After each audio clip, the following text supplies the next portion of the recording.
E agora, você acompanha pela Rádio Rio de Janeiro o programa Estudo das Obras de André Luiz. Vamos refletir sobre o livro Mecanismos da Mediunidade. Produção e apresentação, Deusa Nogueira.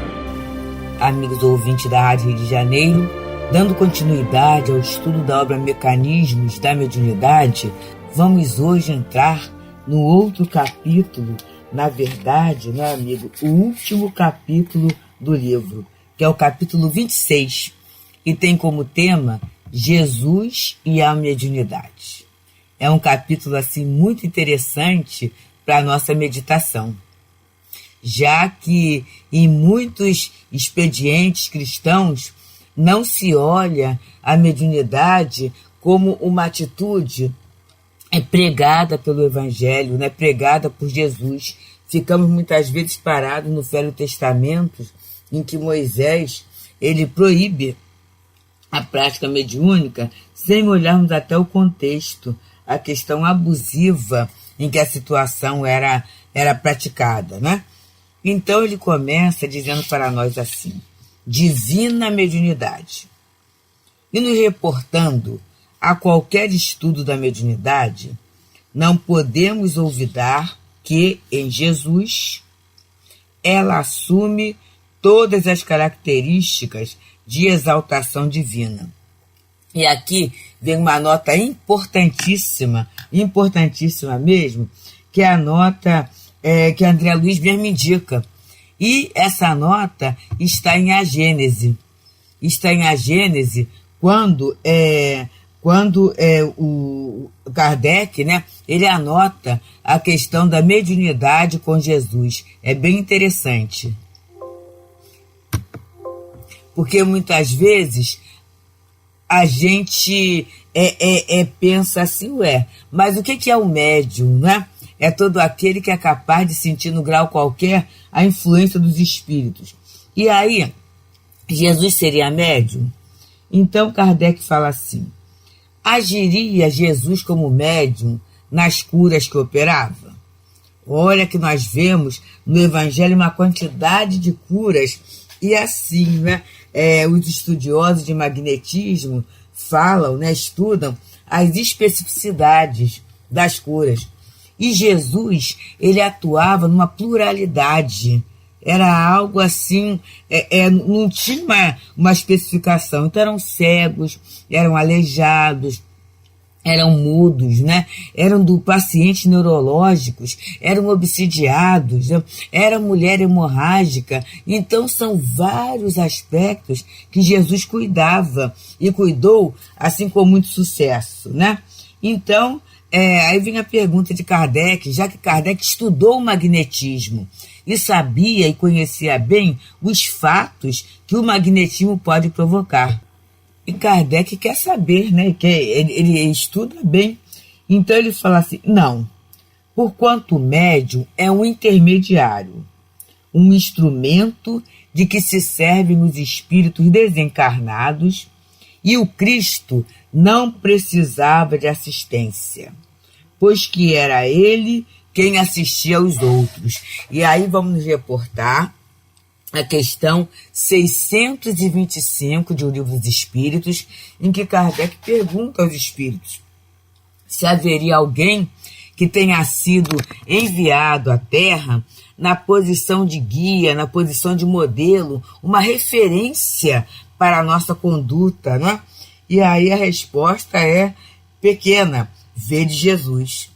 Então, Jesus, vamos colocar assim, é esse grande médium assistente, esse grande amigo que assiste a todos nós, né? Esse grande responsável, e aí vamos ver a obra Caminho da Luz de Emmanuel, que nos fala esse grande responsável pelo nosso planeta. Então ele, na verdade, ele vem representar a lei de Deus junto a todos nós. Então, na verdade, na altura dele, ele não precisava, né, de assistência. E aí, a gente começa a pensar nas leis da comunicação espírita, em que há de haver uma sintonia que é a questão do pensamento, e há de haver uma afinidade, que é a questão perispiritual. Então, vamos dizer, Jesus, né, antes da Terra começar, do planeta começar, né, ele já era esse espírito purificado, identificado com a lei de Deus. Então vamos pensar que mesmo na posição de encarnado, o perispírito de Jesus era formado das substâncias mais sutis da nossa atmosfera, do nosso planeta. Então é um primeiro ponto, né? A questão da afinidade, que é o que a gente chama didaticamente de casamento fluídico, acasalamento fluídico. Qual espírito do planeta poderia ter essa intercomunicação?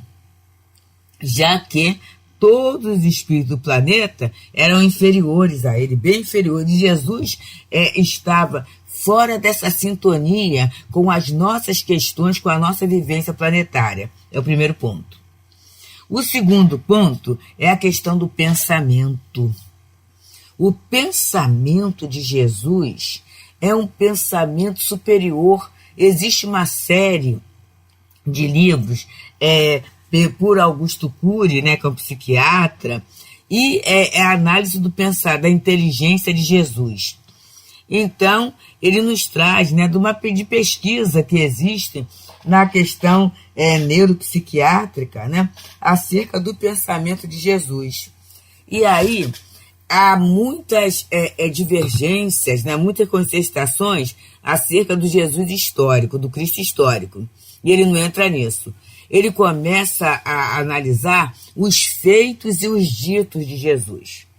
Então ele pode falar assim, a conclusão que esses estudiosos chegam é o seguinte: o nome de quem falou não interessa, a época, né, também não interessa. Mas, na verdade, aquelas falas e aqueles feitos demonstram um espírito, alguém, um ser, superior a tudo que havia até então e a tudo que há até agora. Uma inteligência extremamente superior. E aí a gente fica pensando, qual seria o espírito ligado ao nosso orbe que poderia ter essa sintonia com a inteligência de Jesus, né, com a mente de Jesus, a ponto de mediunizá-lo? Então, na verdade, né, Jesus ele não necessitava dessa assistência espiritual, porque ele veio para assistir. Ele é um espírito que já tem maturidade e condições de prestar essa assistência. E aí ele continua: agia por si mesmo, em virtude do seu poder pessoal, como podem fazer, em certos casos, os encarnados, na medida de suas forças. Então, assim, alguns encarnados, em determinados setores da vida, eles agem por si mesmos. Por quê? Já tem conhecimento, já tem experiência, já tem competência, né, para tomar as suas resoluções e para até orientar aquele grupo que está sob sua responsabilidade. A gente vê, né, numa empresa, tem os trainees, né, que são aqueles companheiros que entram para aprender, são os estagiários. Mas eles ficam junto a quem? Aqueles outros que já têm uma competência maior para aprender o trabalho. E sobre todos eles tem quem? Tem os sêniores, né, ou os supervisores, que são aqueles que têm a competência de congregar toda aquela atividade em função da grande experiência. E é interessante que muitas vezes esse que está lá nesse cargo sênior, ele já foi trainee, ele já foi júnior, ele passou por essa experiência. Então ele sabe até os atropelos, os embaraços dentro dessa trajetória. E aí a orientação, ela é perfeita, né? Ela é eficaz, porque a criatura tem a experiência, né? E tem também a prática do ensino, o gosto de ensinar, né? O prazer em formar, né? Em ajudar o outro a desenvolver suas habilidades, a desenvolver suas competências. E aí a gente pode olhar Jesus como esse mestre da assistência.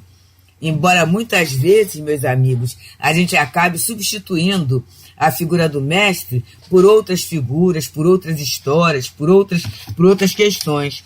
Mas, dentro do nosso planeta, não existe ninguém com maior competência do que ele, e uma competência amorosa, não é uma competência arrogante.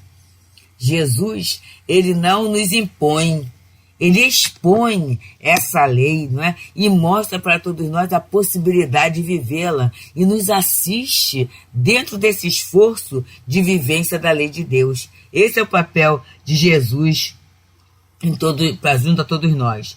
Então, continua Kardec falando, agia por si mesmo, em virtude do seu poder pessoal, como podem fazer em certos casos os encarnados, na medida de suas forças.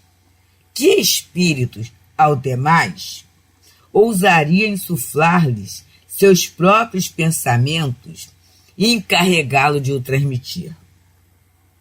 Se algum influxo estranho recebia, esse só de Deus lhe poderia vir.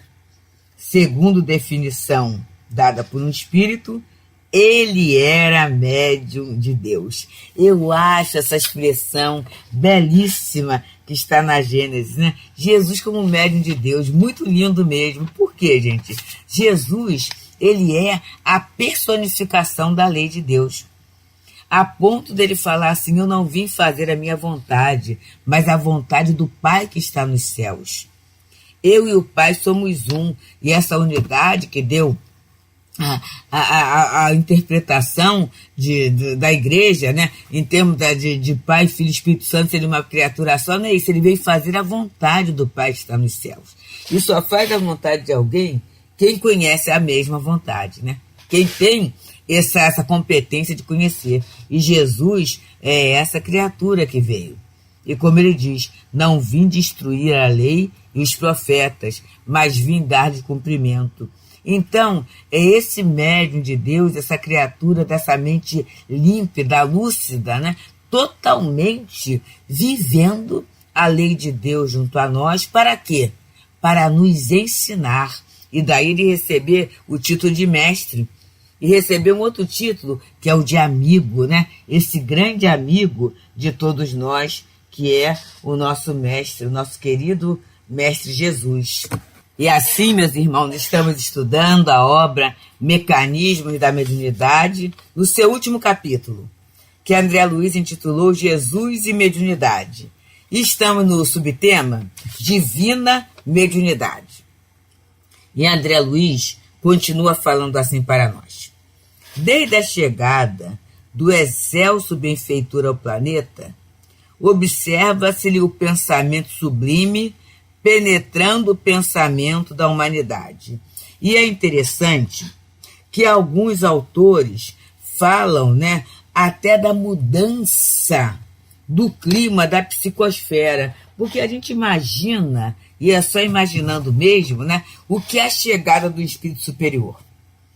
A gente não vê que muitas vezes na nossa terra mesmo, a chegada de uma celebridade, seja no setor que for, mas vou falar pelo menos no setor moral, movimenta. No setor religioso, então, a gente vê essa movimentação.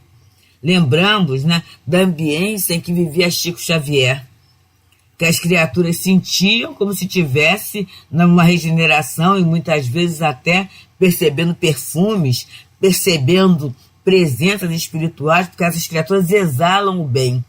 Então vamos imaginar o que foi essa presença de Jesus na Terra, né, encarnado, trazendo esse pensamento, vivenciando. E assim, com toda certeza, meus amigos, eu tenho essa no meu coração, que até hoje essa impregnação ainda está aqui. Essa impregnação ainda existe. A gente é que muitas vezes não aproveita, né? Mas essa impregnação ainda existe. E por isso a gente vê que algumas criaturas sonham, Ah, sonhei com Jesus. Quer dizer que a criatura foi diretamente a Jesus? A gente não é ninguém para medir o mérito, né?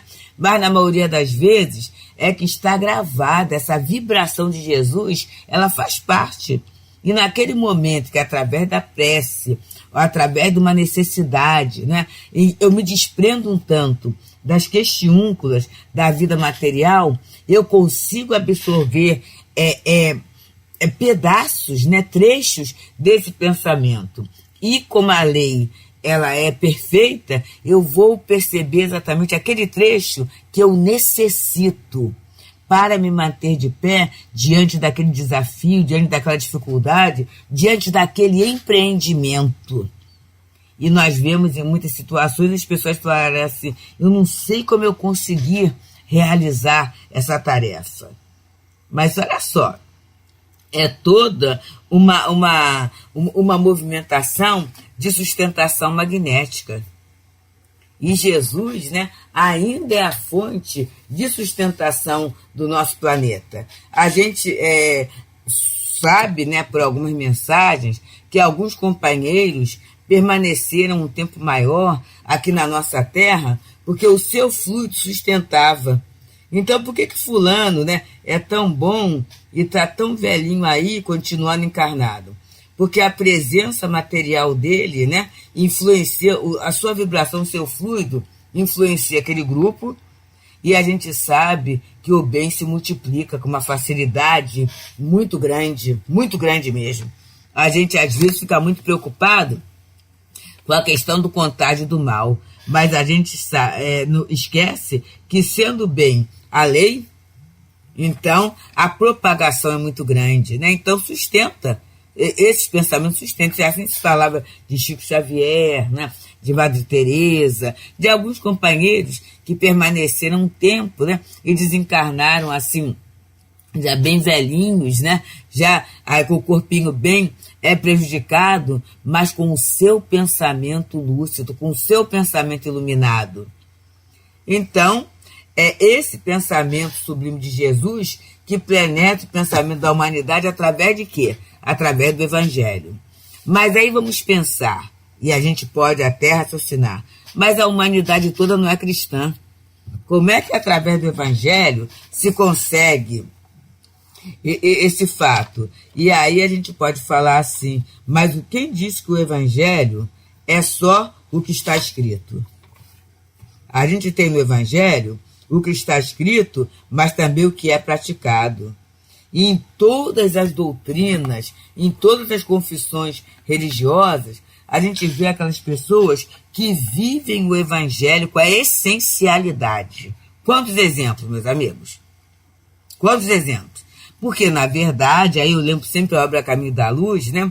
Jesus veio naquele povo que estava mais preparado pela ideia do Deus único, mas ao longo do tempo ele mandou ser mensageiros.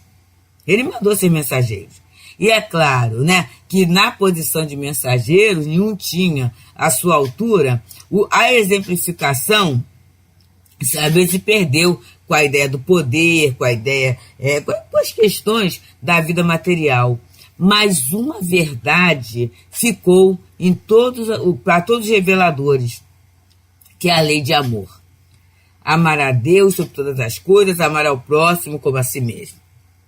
Fazei ao outro o que queirás que vos faça. Então essa lei, né, é que é a mola, o combustível para que as criaturas elejam o bem como meta para a felicidade. E isso é o pensamento de Jesus. Seja para os islamitas, né? Seja para os messiânicos, sejam para os protestantes, sejam em qualquer situação, essa ideia do bem passa. Porque, na verdade, todos esses reveladores, eles vieram a partir da vontade de Jesus.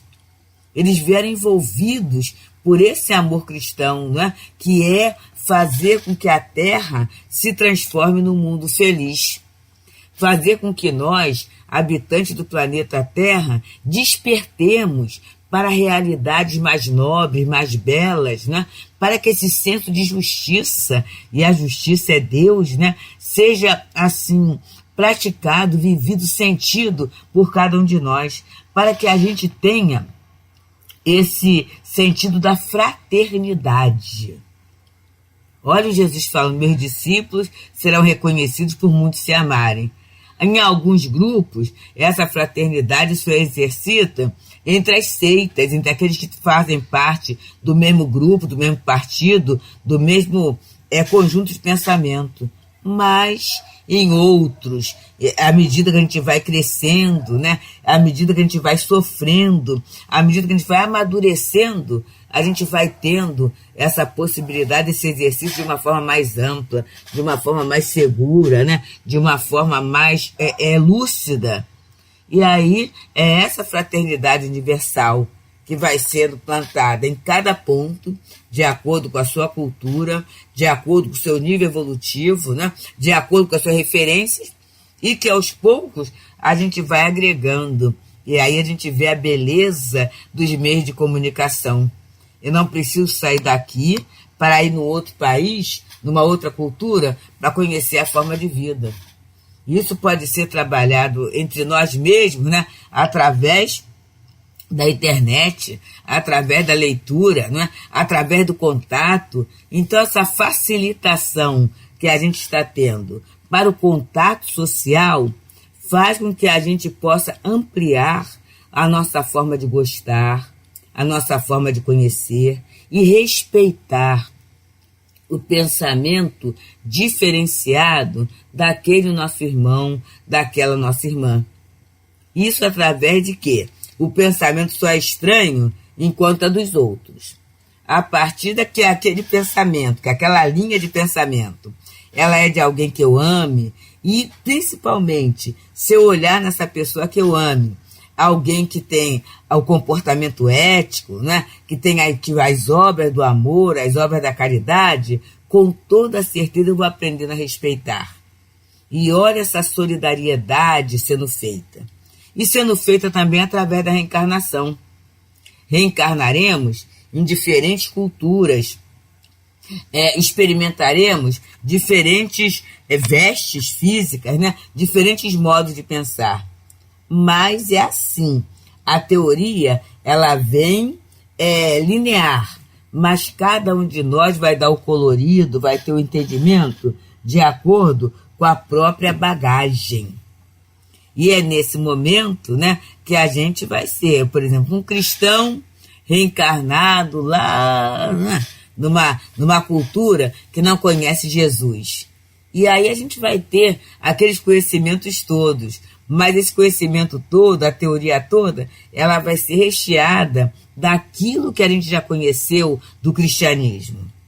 E vai havendo uma mesclagem. Não é que haja um sobrepujando o outro, não é uma guerra, mas vai havendo uma mesclagem, né? Porque Paulo de Tarso fala no Livro dos Espíritos.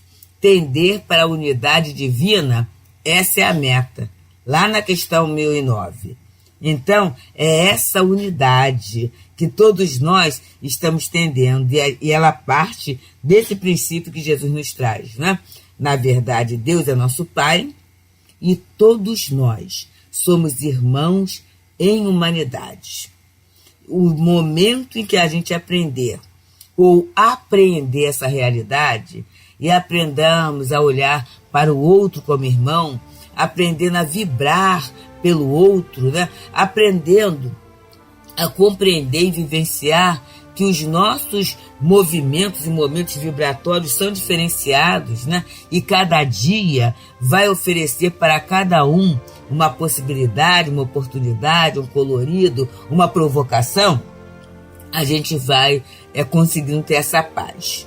Uma paz primeira nossa, que é sair da pretensão de querer colocar o mundo aos nossos pés. E depois, essa paz de Deus, né, que Jesus nos prometeu, que o mundo não pode nos dar, mas que é fruto do trabalho, da fraternidade, do generoso amor cristão. Muita paz. A Rádio Rio de Janeiro apresentou o programa Estudo das obras de André Luiz. Produção e apresentação, Deusa Nogueira.